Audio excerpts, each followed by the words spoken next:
اور ہم نے داؤد اور سلیمان کو علم بخشا، اور انہوں نے کہا کہ اللہ کا شکر ہے جس نے ہمیں اپنے بہت سے مومن بندوں پر فضیلت دی۔ اور سلیمان داؤد کے قائم مقام ہوئے اور کہنے لگے کہ لوگوں، ہمیں اللہ کی طرف سے جانوروں کی بولی سکھائی گئی ہے اور ہر چیز عنایت فرمائی گئی ہے، بے شک یہ اس کا صریح فضل ہے۔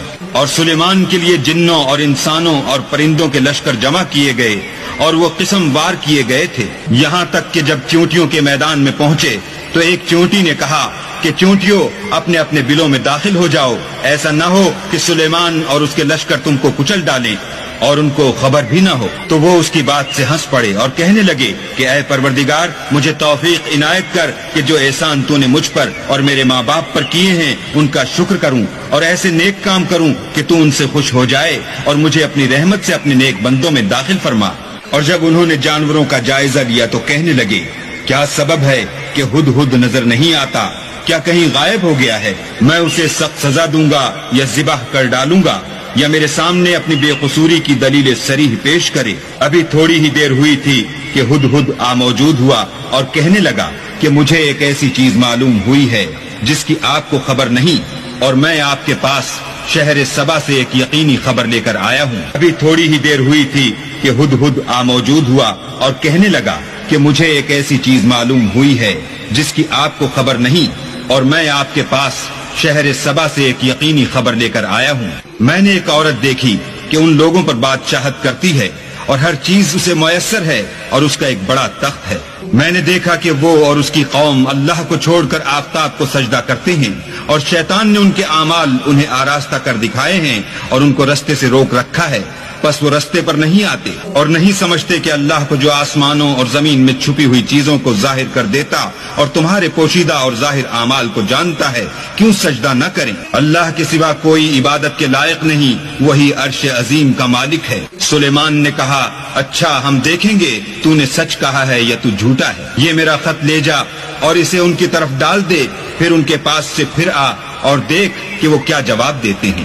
ملکہ نے کہا کہ دربار والو، میری طرف ایک نامہ گرامی ڈالا گیا ہے، وہ سلیمان کی طرف سے ہے، اور مضمون یہ ہے کہ شروع اللہ کا نام لے کر جو بڑا مہربان نہایت رحم والا ہے، بعد اس کے یہ کہ مجھ سے سرکشی نہ کرو اور مطیع و منقاد ہو کر میرے پاس چلے آؤ۔ خط سنا کر کہنے لگی کہ اے اہل دربار، میرے اس معاملے میں مجھے مشورہ دو، جب تک تم حاضر نہ ہو اور صلاح نہ دو میں کسی کام کو فیصل کرنے والی نہیں۔ وہ بولے کہ ہم بڑے زوراور اور سخت جنگجو ہیں اور حکم آپ کے اختیار ہے، تو جو حکم دیجیے گا اس کے معال پر نظر کر لیجیے گا۔ اس نے کہا کہ بادشاہ جب کسی شہر میں داخل ہوتے ہیں تو اس کو تباہ کر دیتے ہیں اور وہاں کے عزت والوں کو ذلیل کر دیا کرتے ہیں، اور اسی طرح یہ بھی کریں گے، اور میں ان کی طرف کچھ تحفہ بھیجتی ہوں اور دیکھتی ہوں کہ قاصد کیا جواب لاتے ہیں۔ جب قاصد سلیمان کے پاس پہنچا تو سلیمان نے کہا، کیا تم مجھے مال سے مدد دینا چاہتے ہو؟ جو کچھ اللہ نے مجھے عطا فرمایا ہے وہ اس سے بہتر ہے جو تمہیں دیا ہے۔ حقیقت یہ ہے کہ اپنے تحفے سے تم ہی خوش ہوتے ہوگے۔ ان کے پاس واپس جاؤ، ہم ان پر ایسے لشکر لے کر حملہ کریں گے جن کے مقابلے کی ان میں طاقت نہ ہوگی، اور ان کو وہاں سے بے عزت کر کے نکال دیں گے اور وہ ذلیل ہوں گے۔ سلیمان نے کہا کہ اے دربار والو، کوئی تم میں ایسا ہے کہ قبل اس کے کہ وہ لوگ فرما بردار ہو کر ہمارے پاس آئیں، ملکہ کا تخت میرے پاس لے آئے؟ جنات میں سے قوی ہیکل جن نے کہا کہ قبل اس کے کہ آپ اپنی جگہ سے اٹھیں میں اس کو آپ کے پاس لا حاضر کرتا ہوں، اور مجھے اس پر قدرت بھی حاصل ہے اور امانت دار بھی ہوں۔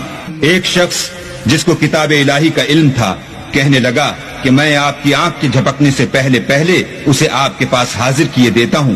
جب سلیمان نے تخت کو اپنے پاس رکھا ہوا دیکھا تو کہا کہ یہ میرے پروردگار کا فضل ہے تاکہ مجھے آزمائے کہ میں شکر کرتا ہوں یا کفران نعمت کرتا ہوں، اور جو شکر کرتا ہے تو اپنے ہی فائدے کے لیے شکر کرتا ہے، اور جو ناشکری کرتا ہے تو میرا پروردگار بے پرواہ اور کرم کرنے والا ہے۔ سلیمان نے کہا کہ ملکہ کے امتحان عقل کے لیے اس کے تخت کی صورت بدل دو، دیکھیں کہ وہ سوجھ بوجھ رکھتی ہے یا ان لوگوں میں سے ہے جو سوجھ بوجھ نہیں رکھتے۔ جب وہ آ پہنچی تو پوچھا گیا کہ کیا آپ کا تخت بھی اسی طرح کا ہے؟ اس نے کہا کہ یہ تو گویا ہو بہو وہی ہے، اور ہم کو اس سے پہلے ہی سلیمان کی عظمت و شان کا علم ہو گیا تھا، اور ہم فرما بردار ہیں۔ اور وہ جو اللہ کے سوا اور کی پرستش کرتی تھی، سلیمان نے اس کو اس سے منع کیا، اس سے پہلے تو وہ کافروں میں سے تھی۔ پھر اس سے کہا گیا کہ محل میں چلیے. جب اس نے اس کے فرش کو دیکھا تو اسے پانی کا حوض سمجھا اور کپڑا اٹھا کر اپنی پنڈلیاں کھول دی. سلیمان نے کہا یہ ایسا محل ہے جس کے نیچے بھی شیشے جڑے ہوئے ہیں. وہ بول اٹھی کہ پروردگار میں اپنے آپ پر ظلم کرتی رہی تھی اور اب میں سلیمان کے ہاتھ پر اللہ رب العالمین پر ایمان لاتی ہوں.